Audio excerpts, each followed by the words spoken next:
10월 14일 화요일입니다. 로마서 13장 국가 권력에 복종해야 하는가 라는 주제로 말씀을 나누겠습니다. 먼저 기도로 시작하십시오. 성경을 1회 3읽기 바랍니다. 부조한 용성을 여는 당신의 생을 변화시킵니다. 첫 번째, 권세들에게 복종하라. 오늘 본문은 많은 그리스도인들에게 때로 어렵고 불편하게 느껴지는 주제를 다룹니다. 바로 세상의 권세에 대한 순종입니다. 뉴스를 통해 세상 권력자들의 부패와 불의를 볼 때마다 우리는 저런 권력에도 순종해야 하는가 라는 질문을 던지게 됩니다. 1절입니다. 각 사람은 위에 있는 권세들에게 복종하라. 권세는 하나님으로부터 나지 않음이 없나니 모든 권세는 다 하나님께서 정하신 바라. 어떻게 부패하고 때로는 악하게 보이는 권세가 하나님으로부터 났다고 말할 수 있습니까? 여기서 우리는 중요한 신학적인 원리를 발견해야 합니다. 바울이 말하는 것은 권세자 개인의 모든 행동이 선하다는 것이 아니라 국가와 정부라는 권세의 구조 자체가 하나님의 일반 은총의 영역에 속한다는 것입니다. 하나님께서는 인류 사회가 무질서와 혼돈에 빠지지 않도록 최소한의 질서를 유지하고 악을 억제하며 선을 장려하는 장치로서 국가라는 제도를 허락하셨습니다. 그러므로 권세에 복종하는 것은 그 권세자 개인을 숭배하는 것이 아니라 이 모든 질서를 세우신 하나님께 순종하는 행위입니다. 물론 역사 속에는 이 기능을 망각하고 스스로 악을 행하는 권력도 많았습니다. 그런 성경의 큰 원리는 국가가 하나님의 선한 질서를 위한 도구라는 것입니다. 따라서 그리스도인은 이 땅의 시민으로서 마땅히 감당해야 할 의무들을 성실히 수행해야 합니다. 7절입니다. 모든 자에게 줄 것을 주되 조세를 바칠 자에게 조세를 바치고 관세를 바칠 자에게 관세를 바치고 두려워할 자를 두려워하며 존경할 자를 존경하라. 세금을 정직하게 내고 법을 지키며 사회의 일원으로서 책임을 다하는 것은 그리스도인의 거룩한 의무입니다. 이것은 세상이 두려워서가 아니라 보이지 않는 하나님의 권위를 인정하기 때문입니다. 물론 국가의 명령이 하나님의 명령과 정면으로 부딪힐 때는 어떻게 해야 할까요? 하나님을 예배하지 말고 황제를 숭배하라는 명령 앞에서는 사람보다 하나님께 순종하는 것이 마땅하느니라 라고 외쳤던 사도들처럼 우리는 신앙의 양심에 따라 불복종할 수 있습니다. 그러나 그 경우를 제한 대부분의 영역에서 그리스도인은 누구보다 모범적인 시민이 되어야 합니다. 우리의 성실한 삶 자체가 세상 속에서 하나님의 질서를 세워가는 일이며 복음을 증거하는 통로가 되기 때문입니다. 두 번째, 사랑의 빛. 8절입니다. 피차 사랑의 빛 외에는 아무에게든지 아무 빛도 지지 말라. 남을 사랑하는 자는 율법을 다 이루었느니라.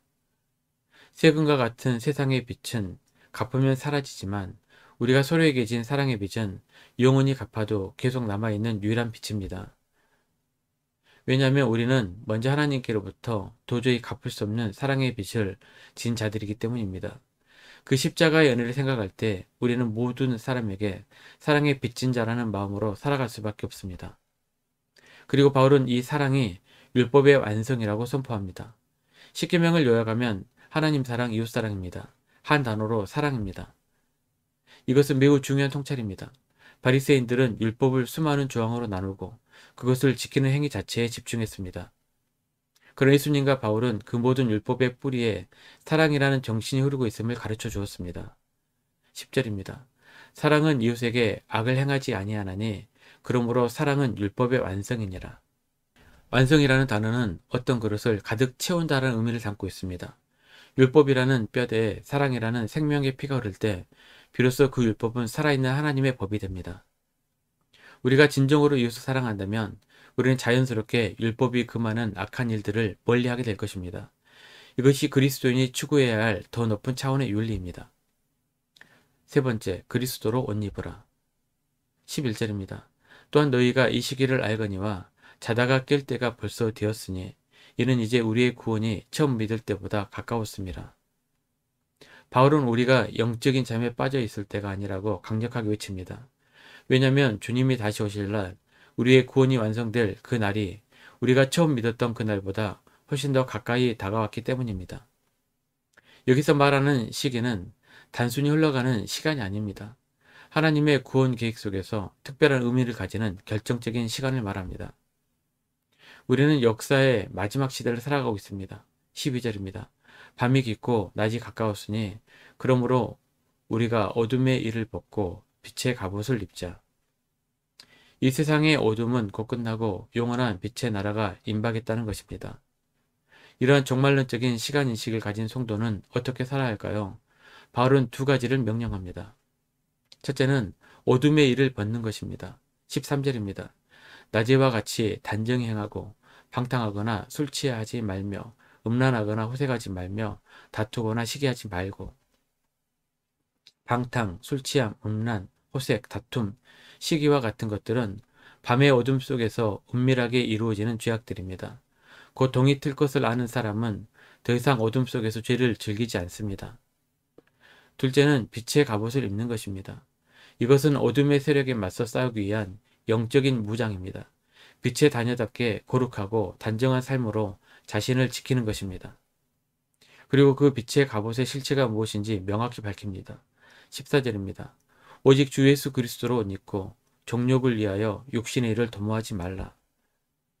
그리스도로 옷 입는다는 것은 세례를 통해 그리스도와 연합한 우리의 신분을 상징하는 동시에 매일의 삶 속에서 의식적으로 그리스도의 성품과 가치관을 입고 살아가는 것을 의미합니다. 우리의 힘으로는 어둠을 이길 수 없습니다. 그러나 우리가 예수 그리스도라는 빛의 갑옷을 입을 때 우리는 모든 죄의 유혹을 이기고 승리할 수 있습니다. 매일 아침 옷을 입듯 우리는 기도로 말씀으로 예수 그리스도를 덧입어야 합니다. 나의 생각과 말과 행동이 나의 것이 아니라 내 안에 계신 그리스도의 것이 되도록 나를 내어드리는 것입니다. 말씀 영미 적용입니다. 첫 번째, 이번 주 나라와 유정자들 위해 구체적으로 기도하고 사회 질서를 잘 지키며 삽시다. 두 번째, 내가 사랑의 빛을 지고 있다고 느끼는 사람을 떠올리고 그를 위해 시간, 물질, 기도로 그 빛을 갚는 구체적인 행동을 실천해 봅시다. 1년 성일도 주간기도입니다. 오늘 화요일 마태복음 12장 14장까지 말씀 천천히 묵상하십시오. 10월 중보기도 제목입니다. 5가지 기도 제목 충분히 기도하시고 교회와 개인 기도 시간을 가지시기 바랍니다. 가정에서 기도하시 힘드신 분들은 교회 나오셔서 주중 기도의 시간을 이용하시면 됩니다. 주중 기도는 새벽 10시, 5시부터 밤 10시까지입니다. 편하신 시간에 나오셔서 정기적으로 기도하시기 바랍니다. 하루 30분씩 최선을 다하시기 바랍니다. 그럼 여러분의 삶이 변화될 것입니다. 영상을 다 보신 분들 확인 문자를 보내시거나 유튜브에 댓글로 달아주시면 정기적인 영성훈련에 도움이 될 것입니다. 오늘 하루도 승리하시기를 기도합니다.